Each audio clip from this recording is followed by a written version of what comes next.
സ്നേഹത്തിന്റെയും കരുതലിന്റെയും തണലൊരുക്കിയാണ് വയനാട്ടിൽ ദുരിതാശ്വാസ കേന്ദ്രങ്ങളുടെ പ്രവർത്തനം. ഉരുൾപൊട്ടലിൽ എല്ലാം നഷ്ടപ്പെട്ടവർ പതിയെ ജീവിതത്തിലേക്ക് മടങ്ങി വരികയാണ്. ഒരായുസിന്റെ അധ്വാനം മുഴുവൻ മലവെള്ളം കൊണ്ടുപോകുന്നത് കണ്ടവരാണ് ഇവരെല്ലാം. നേരം പുലരുമ്പോഴേക്കും കൂടെയുള്ളവർ മണ്ണോട് ചേർന്ന നീറുന്ന വേദന. ഹൃദയം പൊള്ളുന്ന നോവുകളുമായി ദുരിതാശ്വാസ ക്യാമ്പുകളിൽ തങ്ങുമ്പോഴും അങ്ങിങ്ങ് പ്രതീക്ഷയുടെ പച്ചപ്പുകൾ തളിർക്കുന്നു.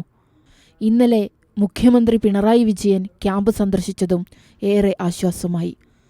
മരുന്നുകളും ഭക്ഷണവുമായി ക്യാമ്പുകൾ സജീവം. ഏതു സമയവും ഡോക്ടർമാരുടെ സേവനവുമുണ്ട്. കോട്ടനാട്ടെ ക്യാമ്പിൽ തമിഴ് ഡോക്ടർമാരും സജീവം. ക്യാമ്പ് നല്ലതാണ്, കാരണം നമ്മുടെ നാട്ടുകാരെല്ലാവരും ഇവിടെ ഉണ്ട്. അമ്മ നഷ്ടപ്പെട്ടതിൻ്റെ ഒരു വേദന കുറയുന്നുണ്ട്.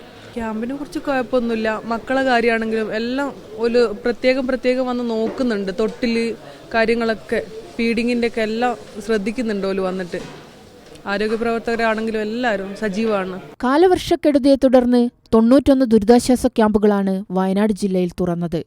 ഉരുൾപൊട്ടൽ ദുരന്ത ബാധിതർക്ക് മാത്രമായി തുറന്നത് 9 ക്യാമ്പുകൾ.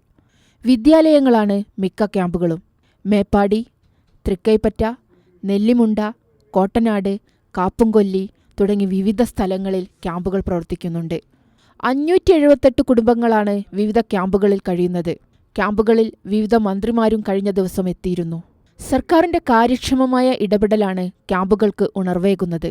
എല്ലാ അംഗങ്ങൾക്കും ആഹാരങ്ങളുടെ ലഭ്യതയും ഉറപ്പാക്കുന്നുണ്ട്. ക്യാമ്പിലേക്കുള്ള ആവശ്യവസ്തുക്കളെല്ലാം പൊടുന്നനെ എത്തിക്കുന്നു. റേഷൻ കടകൾ, സപ്ലൈകോ വിൽപ്പനശാലകൾ എന്നിവിടങ്ങളിൽ നിന്ന് ഭക്ഷ്യധാന്യങ്ങളുടെ ലഭ്യതയും ഉറപ്പാക്കുന്നുണ്ട്. ക്യാമ്പുകളിൽ മാനസികാരോഗ്യ ഹെൽപ്പ് ഡെസ്കുകളും പ്രവർത്തിക്കുന്നുണ്ട്. കൗൺസിലിംഗ് ആവശ്യമുള്ളവർക്ക് അതിൻ്റെ സഹായവും നൽകുന്നുണ്ട്. News desk, Kairali news.